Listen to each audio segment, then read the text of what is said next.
ਸਾਡੇ ਕੋਲ ਖਾਸ ਹੈਗਾ ਜਿੱਦਾਂ ਟ੍ਰੈਡੀਸ਼ਨਲ ਡਿਜ਼ਾਈਨ ਆਪਣੇ ਚੋਕਰ ਹੋ ਗਏ, ਰਾਣੀ ਹਾਰ ਹੋ ਗਏ ਤੇ 골ਡ ਦੇ ਸਾਰੇ ਆਲ 골ਡ ਸੈੱਟ, ਸਟੋਨਸ ਦੇ ਵਿੱਚ ਸੈੱਟ, ਬੰਗਾਂ, ਚੂੜੀਆਂ।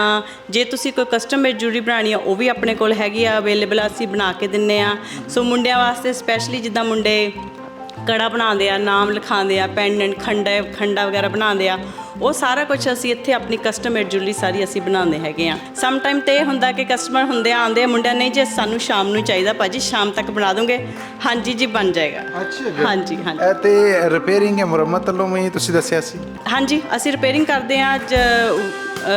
ਕੁਛ ਵੀ ਟਾਂਕਾ ਵਗੈਰਾ ਲਾਣਾ ਵਿਦਿਨ 10 ਮਿੰਟਸ, ਕਸਟਮਰ ਨੂੰ ਅਸੀਂ ਵੇਟ ਘੱਟ ਕਰਾਉਂਦੇ ਆ।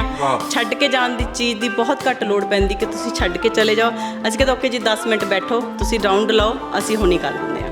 ਹਾਂਜੀ, ਉਹ ਸਾਡੇ ਕੋਲ ਸਾਡੀ ਸਪੈਸ਼ਲ ਹੈਗੀ ਆ ਕਿ ਅਸੀਂ ਜਿੰਨੀ ਵੀ ਕਸਟਮਰ ਤੇ ਜੋ ਵੀ ਸਾਡੀ ਹੈਗੀ ਰਿਪੇਅਰਿੰਗ ਵਰਕ ਇੱਥੇ ਰਾਈਟ ਵੇ ਅਸੀਂ ਕਰਕੇ ਦਿੰਦੇ ਆ। ਬਿਲਕੁਲ ਠੀਕ ਹੈ। ਗ੍ਰੈਂਡ ਓਪਨਿੰਗ ਮੌਕੇ ਡਿਸਕਾਊਂਟਸ ਵੀ ਚੱਲ ਰਹੇ, ਕੁਛ ਉਸ ਬਾਰੇ ਦੱਸੋਗੇ?